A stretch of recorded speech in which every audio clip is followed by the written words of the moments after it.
Greetings, greetings to you wherever you are under the sound of my voice. This remains the Pan-African Drive that is meant to inspire and motivate the current generation of young Africans in the actualization of their respective dreams, preaching the message of peace and national unity, as well as revitalizing the Africanization policy.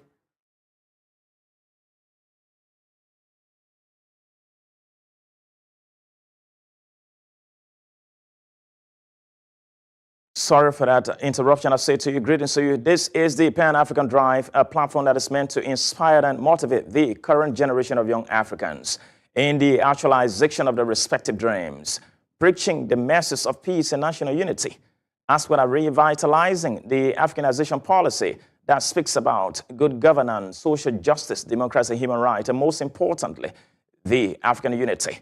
And we are super honored and very privileged to be in a distance conversation of walking encyclopedia, a man who has climbed a very massive height in his career and academic ladder. He's empowered Africans in his country, South Africa, and across the shores of the nation state, South Africa. He's Dr.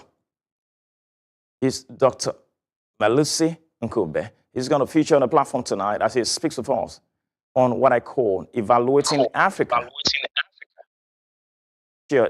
political, economic fabrics of our continent. Greetings to you, Doctor, and welcome to this platform on Teledar TV, sir. Very much, and greetings to all the viewers and to all the listeners. Greetings. It's an opportunity to have you featured all the way from the Southern African nation of all, South Africa on Teledar TV, the nucleus of all information, education, and entertainment, not only in the Gambia, but by extension the rest of the African continent, sir.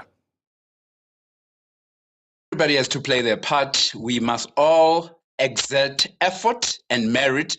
So whatever little contribution everybody is making, we aggregate all that together. That's how we move Africa forward. And I'm very, very grateful for this opportunity because we are slowly, gradually reaching critical mass of Pan-Africanism, of becoming a global superpower in the foreseeable future.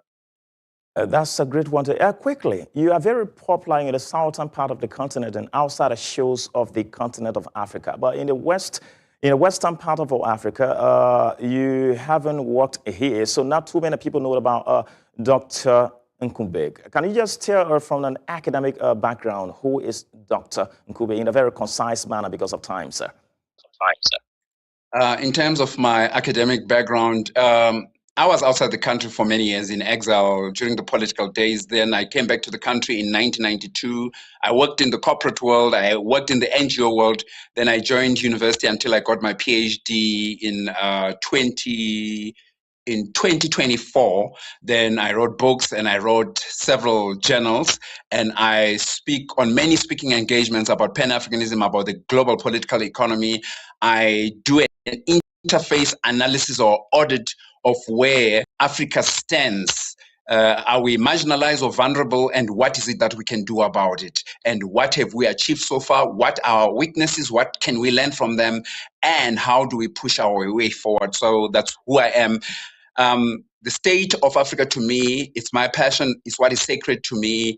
I live, sleep, dream, do everything about Africa, and I'm very confident with where we are going, notwithstanding the problems that are there. We've got serious problems, but this is what will make us a very strong people, our resistance, our not giving up, and being focused to where we are going. So people mustn't be intimidated by the problems that Africans have. We must talk about them every time and solve them at all times. And in solving those problems, that's what makes us a great people.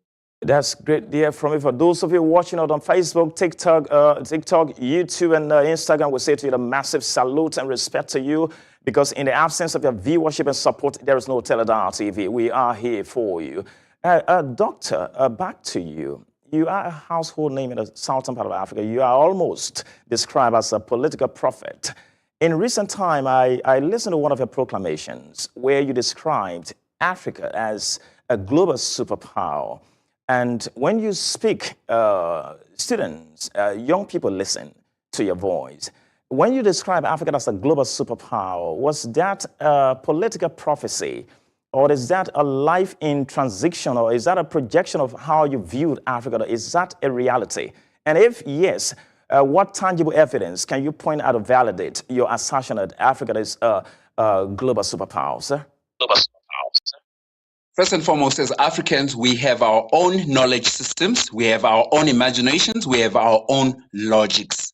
Notwithstanding that we went through slavery, colonialism, and neocolonialism, the history of Africans doesn't begin with slavery. It begins with us as great people, as creators of galaxies, as creators of life itself. And every human being in the world, regardless of what their color is, comes from African people, from the black people, from the black melanated people. So we start as a great people.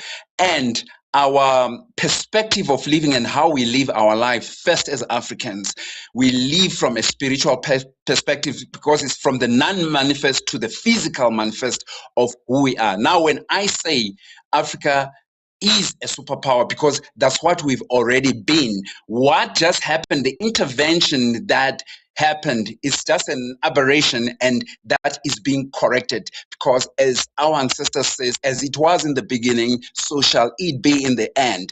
And even to those who are arrogant, history is showing every day, has shown always, that there is a limit to their power.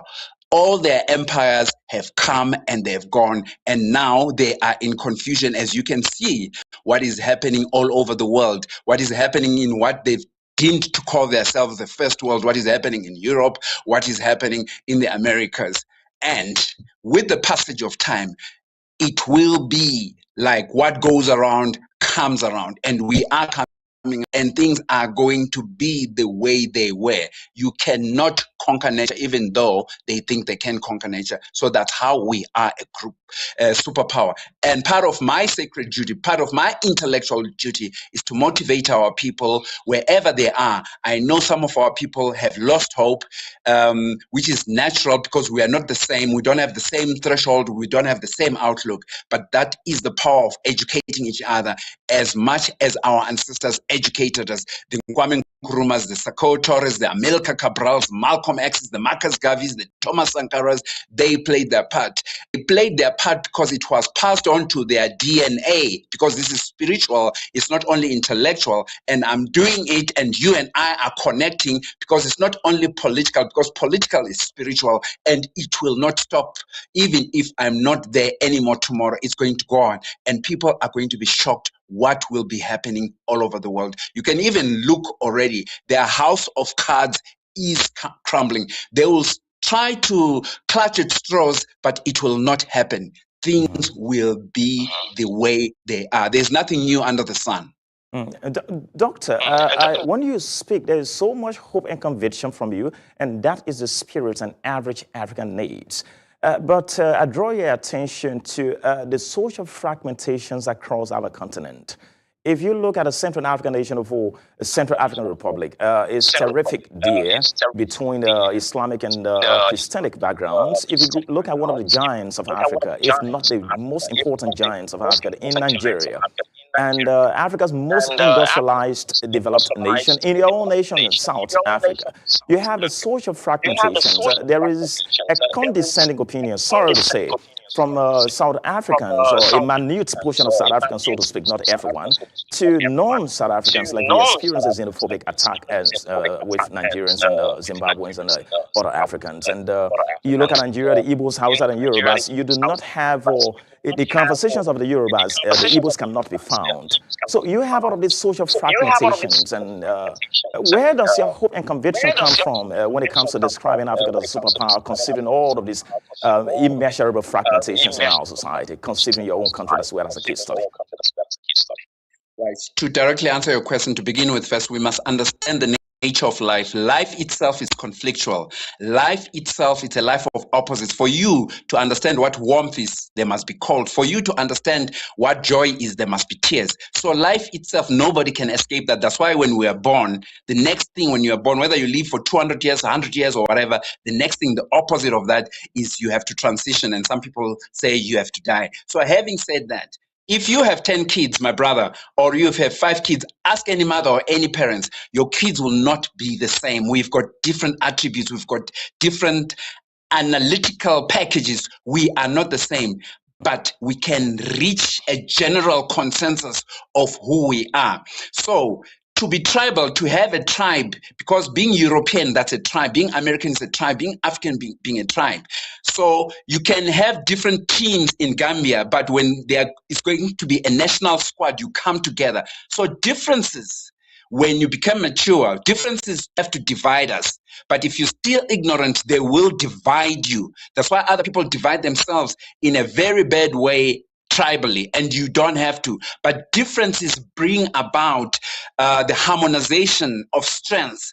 And this is what makes things powerful. Because in a soccer game, we all play different positions. We don't play the same position. So if we're all playing the same position, there would not be a soccer game. Even a boxer himself is talented, but he uses two hands. And besides that, he has a coach and other people that look after him. And I can go on and on. If you look at a piano, if you look at a guitar, it's got many strings, and those strings give you different tones. So differences, what humanity now, what Africans now have to be mindful about, and what they have to inculcate in their spirit and in their intellect, is that tribes and nationalities don't have to divide us. You can get and you can extract what is good out of that. So yes, if things, because we live in a conflictual life or a life of opposites, that does not have to do you down.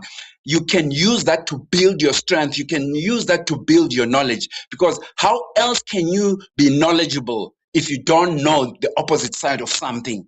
How else can you be knowledgeable when you're first sent to school? You are not first sent to school when you are 60. You are first sent to school when you start at 7 or 5 years old, right? And you are taken through those stages. That is the opposites of life. That is the conflictual nature. Conflict is not just fighting. Conflict is also ignorance and emancipation of intellect, you understanding. So you go through the stages. Now we've reached a stage whereby we've decolonized Africa. It's not perfect, right? But that was a whole process. As like I told you, as it was in the beginning, it will be in the end. So those who are still trapped in the mentality of a divisive tribalism, of a divisive nation, it's up to us to come forward and to make them see the light. Because as humanity, we don't all see the light at the same time. We don't all get enlightened at the same time.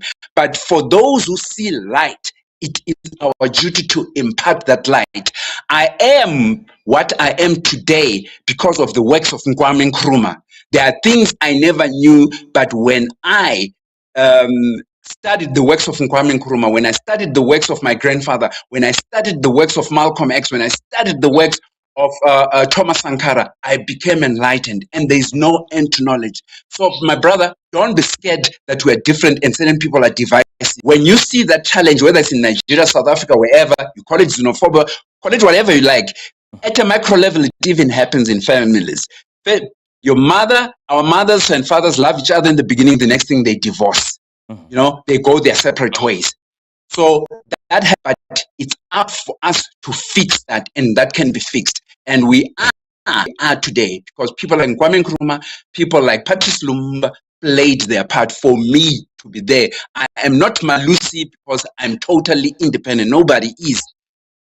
Sum total of all the positive things I have learned in life, and that has made me to be committed as Patrice Lumumba was committed, Alewa was committed, as Haile Selassie was committed, as Robert Mugabe was committed, as Joshua Nkomo was committed, as Mandela was committed. So in the life of opposites, you have to be disciplined, and you have to be committed, and you have to be positive. Yeah, You arouse major Doctor. Right away, those of you that are watching on social media, we salute you big time. Please share this platform here on Teledar TV. That's a Pan-African Drive, a platform that is meant to build bridges between and amongst African by virtue of sharing our commonalities of problems and finding solutions to these constraints or challenges. Remember, until the Africans learn to own their own problems, find their own solutions, they won't be able to write their own stories. Quickly to you, Doctor. 1 hour is not enough to have you on the show for you to enlighten African. When you look at the Agenda 2063 that speaks about an integrated Africa and Africa to be a force to reckon with, to sit on a dining table of other civilizations and compete in every ramification, a continent that feeds and strengthens itself in all departments. How do you reconcile the Agenda 2063? Do you think we verify away some 37 years? When I say verify, in terms of our readiness, our economic readiness, our social readiness, our political readiness, are we close to 2063? Are we far away? And if yes, or if no, what are the tangibles that justify or validate your argument? Are we close or we are far from actualizing Vision 2063 or Agenda 2063? Actually, Agenda 2063 is unfolding every day. It's happening every day. And number one, we must be mindful, and I want to encourage all Africans in Africa and all over the world.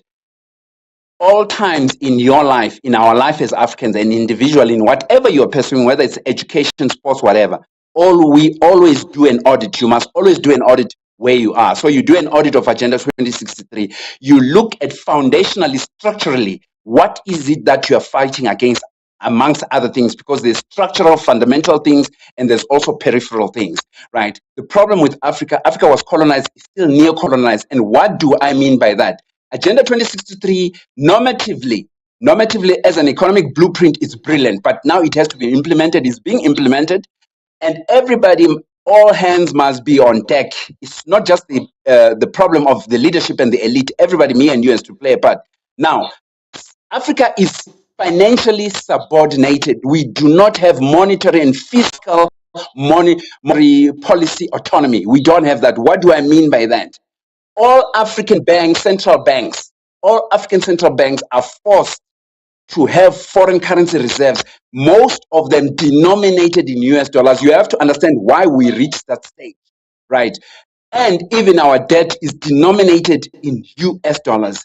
So our currencies as such do not have any money. So first, that's where it is structurally. So strictly what I'm saying, even right up to today, all of Africa's economy is not owned by Africans, because we are subordinated by the US reserve dollar currency, and we are also subordinated because we do not have a viable, strong industrial base in Africa. Forget about African countries from Nigeria to Egypt to South Africa. These atomized so-called sovereignty. There is no sovereignty. There was never sovereignty. And this is what Nkrumah was tell Africans globally from 60 years back. I'll give you why I say there's no sovereignty, because I'm answering your question about Agenda 2063, because that's why we must unite and come together. Just the other day, the United States of America illegally broke sovereignty, which is normative, because might is right. And they went and illegally kidnapped a leader of a sovereign state, Venezuela.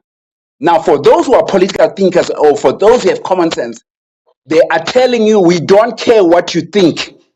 There's no sovereignty. We will tell you what to do.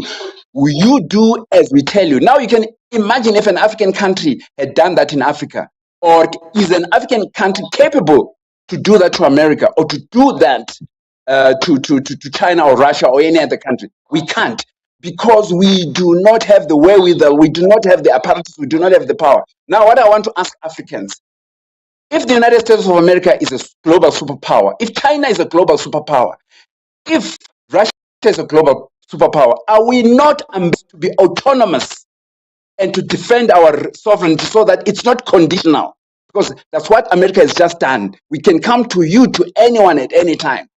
So it has been normative.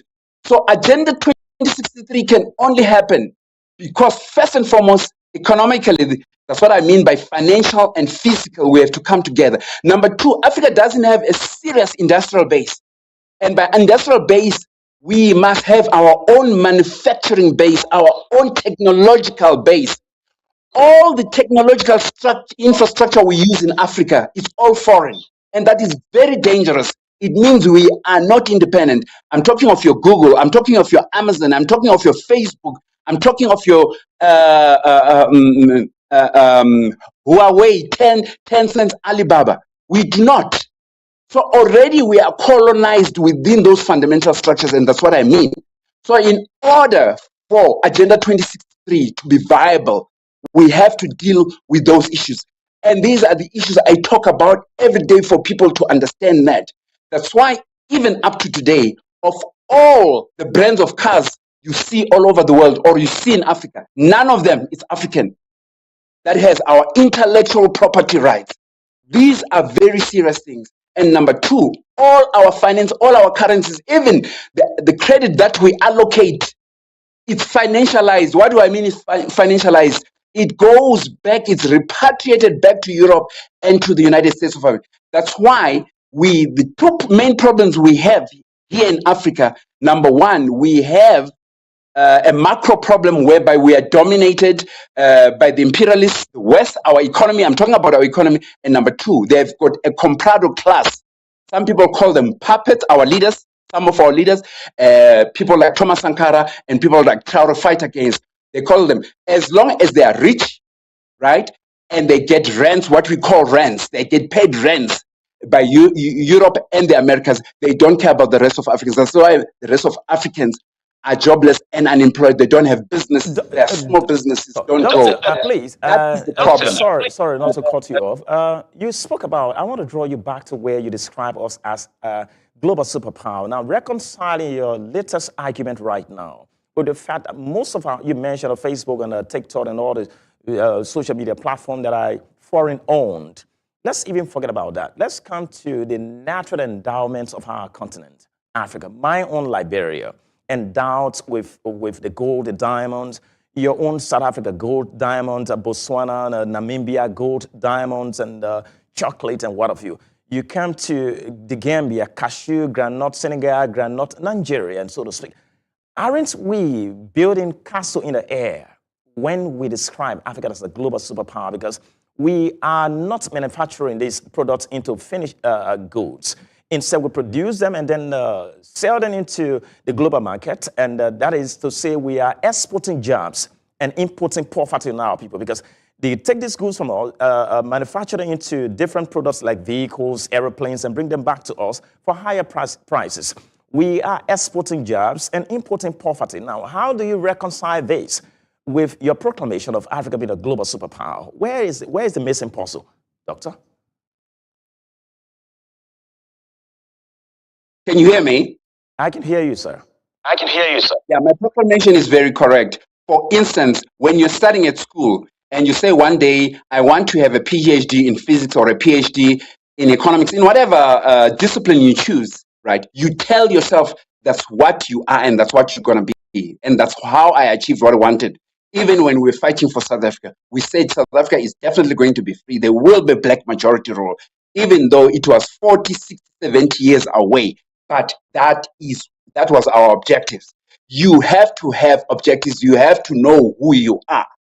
So this is what I'm saying, because we are on the path, because Africa has built the whole of the world. It's the frontier of development because we in it. Yes, we do not own. They've commodified all our resources. Whether you're talking lithium, we're talking forestry, you're talking fisheries, maritime, whatever, they've commodified everything. But we are there and we are beginning to make headway slowly but surely, gradually, with setbacks here and there.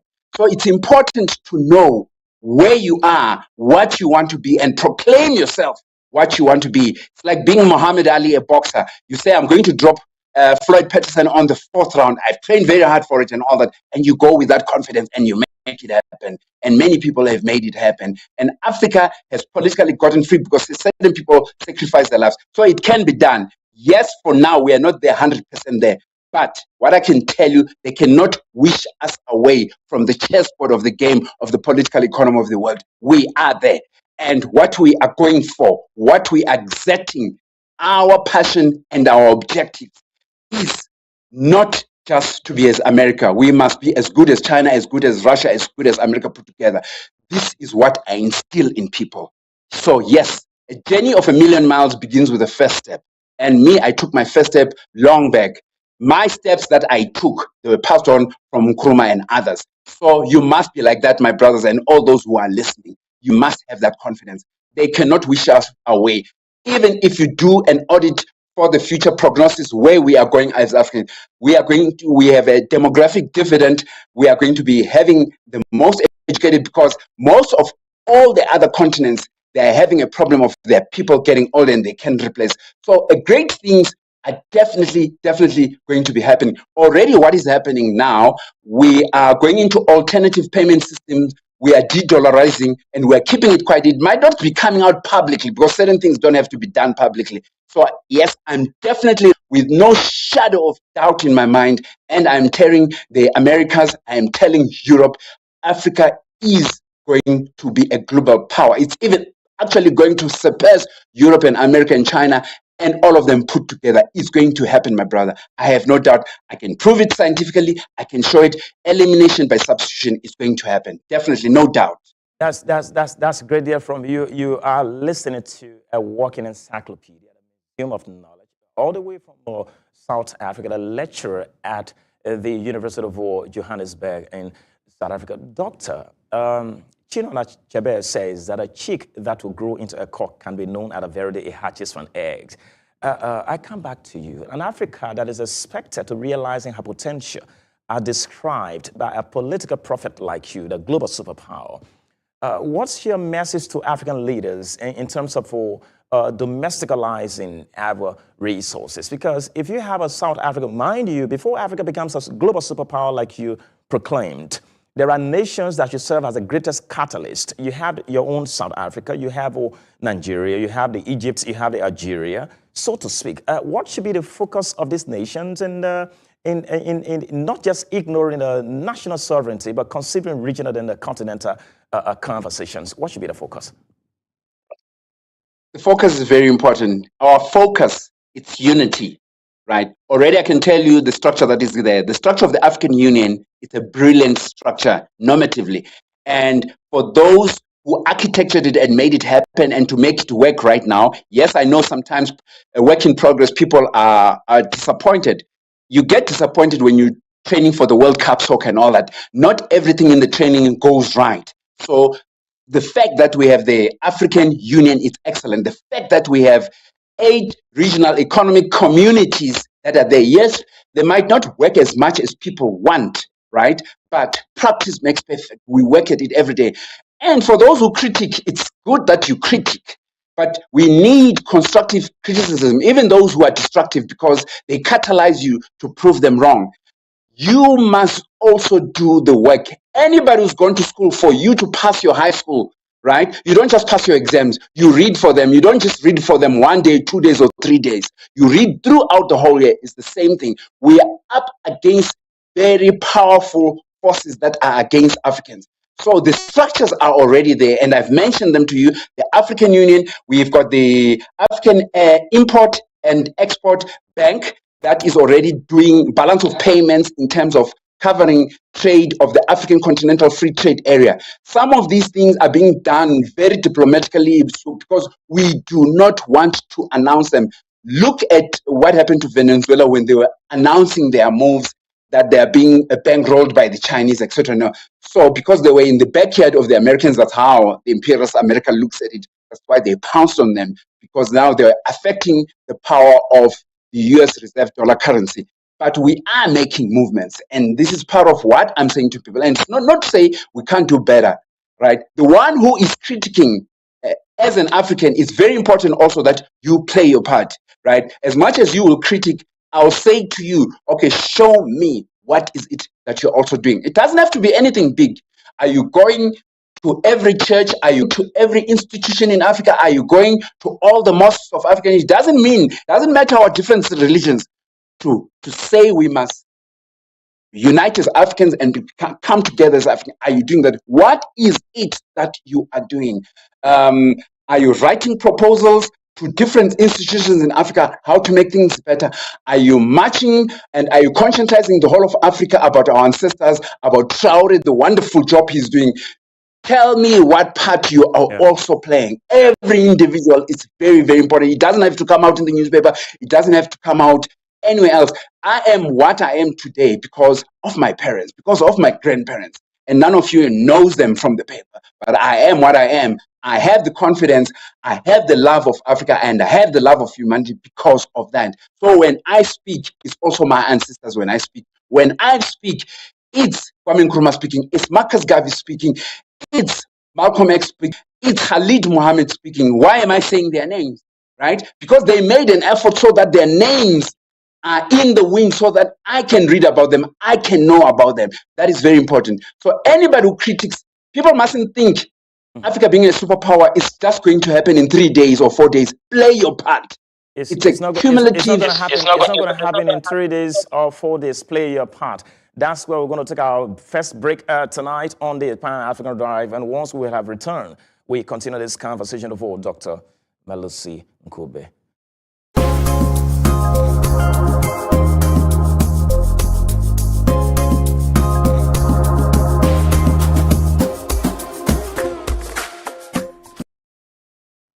Welcome back on the Pan-African Drive here on Teledar TV, your best online outlet, not just in the Gambia, but by extension, the rest of the African continent, where we inform, educate, and entertain.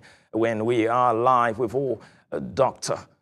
Melusi Ncube, live from Johannesburg, South Africa. Doctor, welcome back shortly from the break. I come back to you here. Somebody says that the falling of dried leaves is a warning to the new ones that one day they will fall. Recently, we saw a total departure from the global treaties. Those of us who are products of international relations, you learn that no state has the right to undermine the integrity of another nation. But we saw recently the President of the United States captured, should I say, kidnapped the President of Venezuela, and no one is talking about it. How exposed is Africa to such a departure for international treaty? Should we have a reason to be scared? Okay. Yes, we have every reason not to be scared, but we must be emboldened. Africans must stop being scared. We must be prepared, like Traore, like Mandela, like all our leaders, to die for Africa. So stop being scared. There's no time to get scared. Glory awaits Africans. Number one, it did not begin with President Maduro. Let me give some background. First and foremost, Patrice Lumumba of DRC Congo, right? The sovereignty of Congo, they did away with. The Americans went the CIA and they went and they illegally, extrajudicially murdered Patrice Lumumba. In 2003, they went for Iraq. They said they were weapons of mass destruction. They did not get the assent of the United Nations, the very United Nations Security Charter that they are a part of. So they did away with sovereignty. They don't care. Again, might rules. Let's go to 2011. They went for Muammar Gaddafi, right? Wrong or right, whether they're going to say he's wrong or right, we can see what type of a person American President Donald Trump is. They went and murdered extrajudiciary head of state, Muammar Gaddafi, right? NATO, who's talking about it? So Africans are being reminded your sovereignty means nothing. In 2022, the Americans and Europe, they freezed $300 billion foreign reserves in Western banks of Russia. Russia is a sovereign nuclear power. That's when the whole world started to panic. That's when we started coming with alternative systems. To begin with, now America started pulling out of all these multilateral organizations, the World Health Organization and many others. They pulled off because now they can see that it's not serving their purpose. The whole idea why they were telling you about democracy and all that, they are actually a global military dictatorship and empire. When they went from Maduro, it's because there is a challenge now. Things are changing. A challenge that is coming from Russia, that is coming from a Russia and a united China, and that's coming from BRICS. People, after they took 300 billion of Russia, everybody panicked. Now we do not respect the dollar anymore. It's still very powerful, but people are betting on their national currencies. Central banks all over the world, including in Africa, they're beginning to hold money in gold because gold is real money. You cannot hack it. You cannot fake it. There's nothing you can do because it's solid. So we are going back to commodities. As that could be a topic for another day. We can talk about that. So the taking of Maduro of a president, I want people, Africans, to think about it. They were telling the whole world that us, the Americans, I will repeat, they were telling the whole world that we don't care about the United Nations Charter as much as we are the ones who crafted it after Second World War, right? Might is right. I repeat, might is right. You will do as we tell you, otherwise, right? So Africa doesn't have deterrence, what they call deterrence. That's why they cannot destroy Russia up to now. That's why they cannot destroy China, because Russia has nuclear weapons.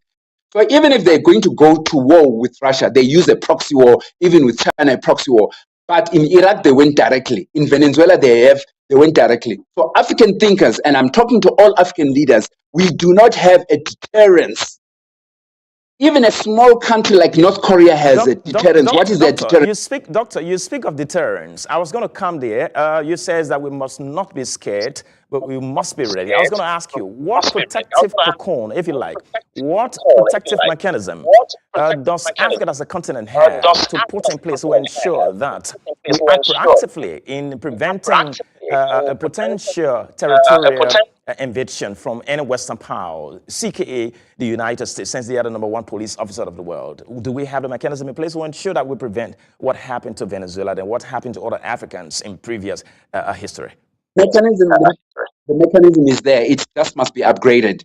Every year we have what we call APSA, the Pan-African Security Architecture, and they do have a management executive body that's in Addis Ababa in Ethiopia. It's called the Peace and Security Council, just like the United Nations Security Council. These are military people that go into policies and look at the continental early warning systems, what could be the dangers in, and they do a lot of great work. People mustn't expect all this work to be coming out in newspapers and you celebrate about it. You can talk loud as Donald Trump, but Donald Trump is talking loud, but he cannot afford to beat Russia or China. So we do have those structures. It's already there. We need to upgrade them, and we need your ideas, and we need all other Africans who are listening, whether they're trade unions, civil society organizations, how they can coalesce together to be one structure so that we have one army, we have one intelligence, we have one foreign policy, right? And we have one economic policy. That is what is going to give us scale. There is no scale vis-a-vis when South Africa alone is doing deals with China. China is an 18 trillion to 22 trillion GDP per year economy. What is it South Africa alone that they can discuss bilaterally on a serious note? For Africa to realize its superpower, it must hail in terms of market, in terms of production, industrial production, in terms of its technology. That's how we can begin to raise that type of funding. Because if you look at the GDP of Africa right now, it's about 3 trillion US dollars, right? That is the revenue of Google per year. That is the revenue of Jeff Bezos per year. That is the revenue of Hathaway Berkshire per year. That's one company. So in order for us to realize that scale of capital, we have to come together. And already those movements are there within the regional economic communities. They might be poor looking right now, but already the foundation is there. It's up to you, the viewers and listeners, and me, and all civil society organizations in Africa and in the diaspora to keep on putting pressure, because that's how things work. They work through focus. It's not only the leaders in Addis Ababa who put focus. What are we doing as Africans in Gambia, the greater Gambia, and everybody in Gambia, to put focus, to show that we are focused to attain, to actualize Agenda 2060? What are we doing with us, all of us South Africans? Who are the drivers? I am part of the drivers in Africa. You are part of the drivers. Your newsroom is part of the drivers. And this is not something that is just done per weekend. You do it every day, right? There are areas that you have to make sure you keep on putting that pressure until you actualize it into reality. So that's what we have to do. So yes, there is already a basic structure within the African Union Commission, which is the Peace and Security Council. It's a military structure. We even have the African Standby Force, military force of all the regions in Africa, because in Africa we've got 5 regions. We've got Southern region, which is the SADC. We've got on the Eastern region, the Western region. We've got ECOWAS, which covers the Western region. And we have the Northern and the Central one, which is ECAS. They are already there, and they've actually, some of them, done good work in DRC Congo, in Central Africa, in Ethiopia, Somalia, with problems. People must remember, you only become a champion, you only gain strength when you have conquered. So you are not going to conquer just by talking. We have to act, all of us, no exception. Doctor, you said a very important point that you can only conquer what you confront. Quickly, that come to you. Africa as a continent, 54 nations, recognize one. We produce the highest voting bloc at the United Nations. When it comes to global peace and security, in terms of a peacekeeping mission, Africa has the highest number when it comes to that. Why is it that, despite of a massive number in terms of our contribution to peace and security around the world, and our voting bloc, 40%, so to speak, the highest from any continent, why is it that we haven't had a number or an African nation to serve as on the Security Council of the United Nations as on a permanent seat level?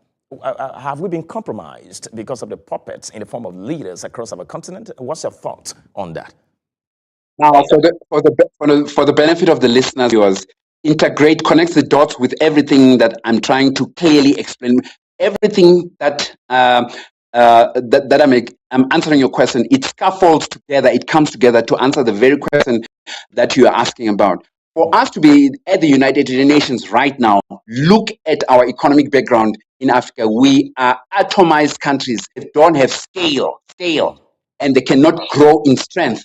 So that cannot resonate in the United Nations Security Council. If you look at the powers that are in the United Nations Security Council, all of them have got nuclear powers, including China itself. You cannot become part of that club, right? Whether you want to call it fair or unfair, if you do not have nuclear weapons. That's point number one. Then you must have scale of production of economics. This is what China has proved. It's only about in 2003, if I'm not mistaken, when China took a decision that they were going to be an economic power, because at that time they were not a superpower to challenge America. America was still dominant, unchallenged by anyone. And I'm not talking only militarily where Russia managed to challenge. I'm also talking economically in every facet. In fears, they've just done it in the 20th century. So if China had that mindset, their leadership, and to be serious, focused, to answer why we are not in the United States, why is our leadership not doing it in what you call in Africa? Because we do have nuclear scientists in South Africa. We do have nuclear scientists in Nigeria. All over Africa, we do have them. It's a question about seriousness of purpose, focus, and leadership. And also the non-state actors, you and me, our whole environment, whatever we took when we are talking, when we are debating, when we are dancing, when we are praying in church or in the mosque, whatever we do, what is sacred to us is to make Africa great again. And the only way we are going to sit at the United Nations Security Council is not going to be handed to us. We're not going to be invited. You fight for it, right? South Africa became South Africa because people like Mandela had to spend 27 years in jail. People like Chris Hani, one of our commanders, had to die. Sabelo Palmer and many others had to die. You go to the history of Mozambique, Samora Machel. You go to the history of Amilcar Cabral, of Zimbabwe, right? There is sacrifice that is made. Absolutely. Guinea-Bissau, exactly. So for us to sit in the United States Security Council, we are not going to sit. It's not going to be given to us. We must reach a certain threshold where men must be men and women must be women of the African cloth. We must prove that we are people of power, we are intelligent, we are committed, we are cultured, highly cultured, and we will not take nonsense from everybody. Once we start doing that in our school curricula, in everything that we do, as China became a superpower in 40 years, they started about 2003. Right now, they've become a $20 trillion economy, but on a purchasing power parity, they even beat the United States and combined with Europe. Can you imagine? So if they can do it, we can also do it. But yes, we have different histories and all that, but it can be done. And we have a window of opportunity right now because America is no more dominant. They are one of power is now fully being contested. Yes, we now have a multipolar world. Let me quickly warn about the multipolar world. I want to warn Africans about the multipolar world. A multipolar world doesn't mean you cannot be attacked. China and Russia cannot defend everyone everywhere because their strategic duty calling is to first defend their nation. They cannot overreach and spread themselves thin. That's why even up to now, you find people like President Maduro have been kidnapped and nobody's saying anything about it, right? Probably it could be trapped. They're trying to widen China's to overreach themselves military of Russia. So It's the responsibility of Africa to develop the machinery and the apparatus to develop our own nuclear deterrent. It is the responsibility of Africans to develop our machineries, to develop our continent. Those of you watching us on Facebook, YouTube, TikTok, and Instagram, I say to you, to Southern African nation, people in South Africa, I say to you, in KwaZulu-Natal, I say to you, Sanibunani Mzanzi, Geya Nembengelela. To French-speaking nations, I say to you, merci de vous supporter. This is the Pan-African Drive to the Gambia, I say to you, in Wolof, Jelejef, we will never forget you. I will never forget you for supporting us here. I say to you, Domalamuna Fati, Domalamusa Fati, say, I don't know to the Mandinga to say, Ndenyanelana Dunia, so Abarakabaka to the Manjagus, I say to you, Lifi man. That's the Karonika too.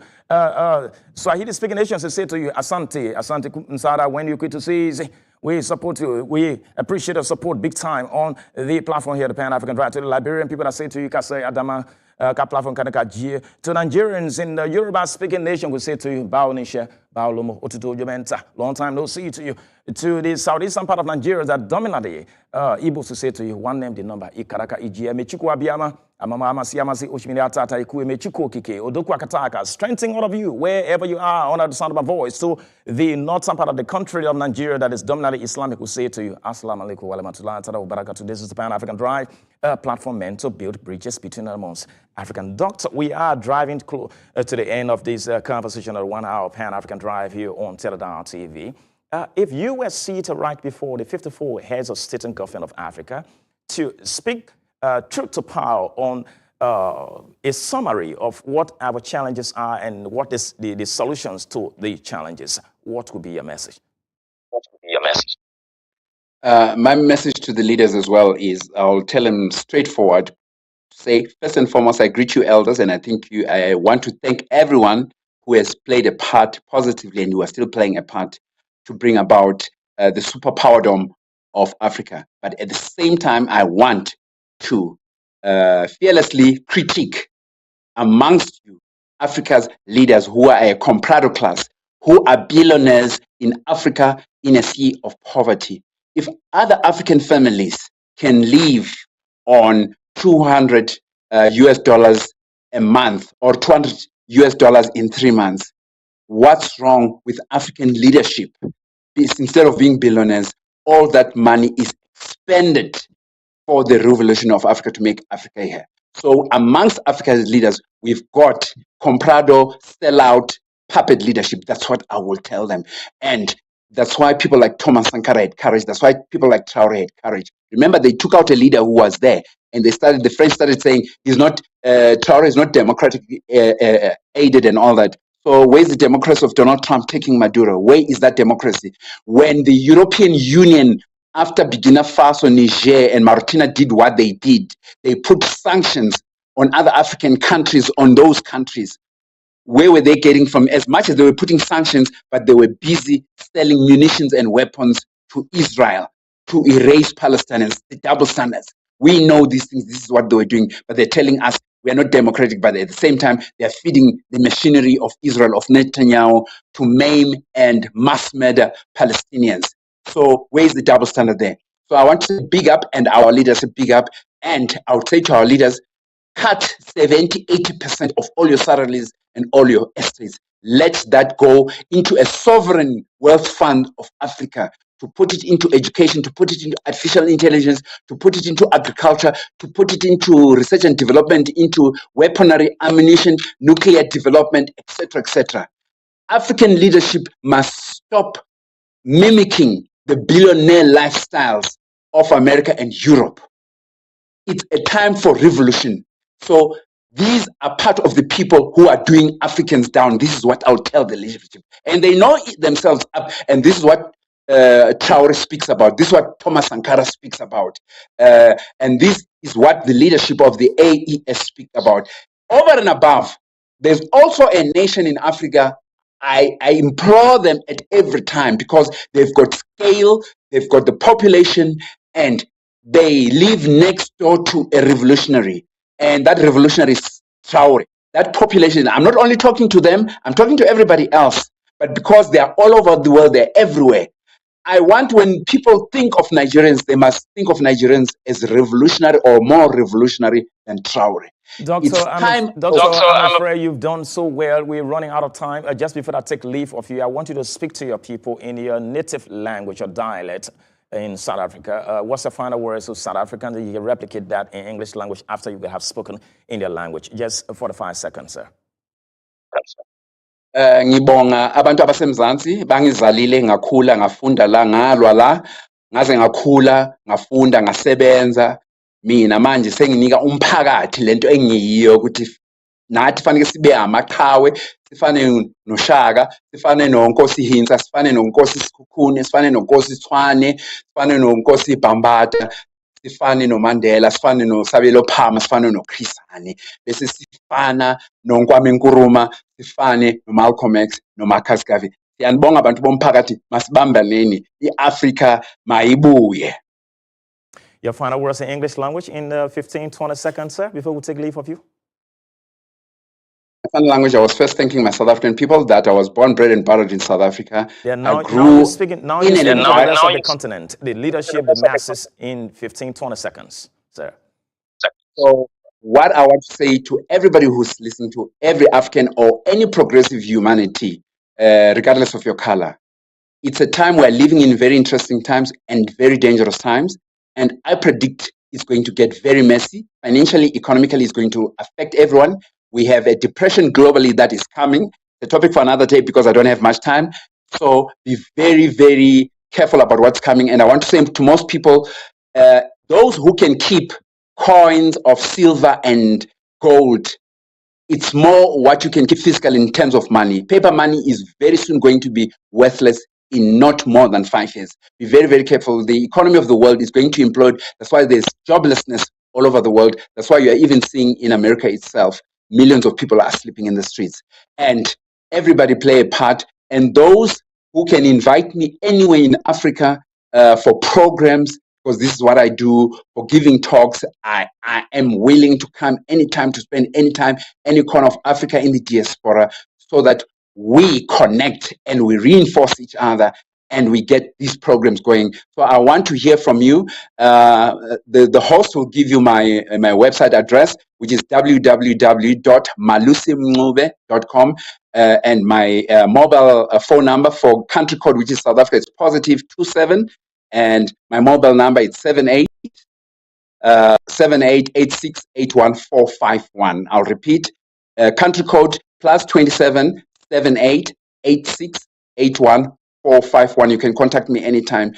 I am willing. Let's do this thing. Everybody It is a beautiful experience having you on the Pan-African Drive on Teledar TV. We are super honored on behalf of the management of Forward over Teledar TV. Massive salute to you, Dr. Ncube, dear from Johannesburg. To the rest of the African people, this is a Pan-African Drive, a platform meant to build bridges between amongst African by virtue of our sharing our commonalities of problems and finding solutions to the constraints, should I say, challenges or problems. Let's unite, like the Gambians will say in Wall of Unity, Benala, Japalante, Nit Moin Garabam, Nanyumuta. Let's hold together.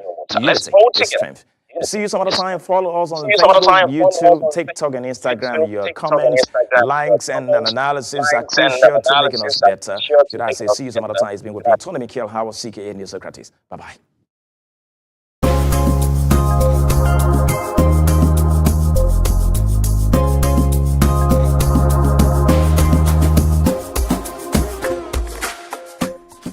Greetings to you.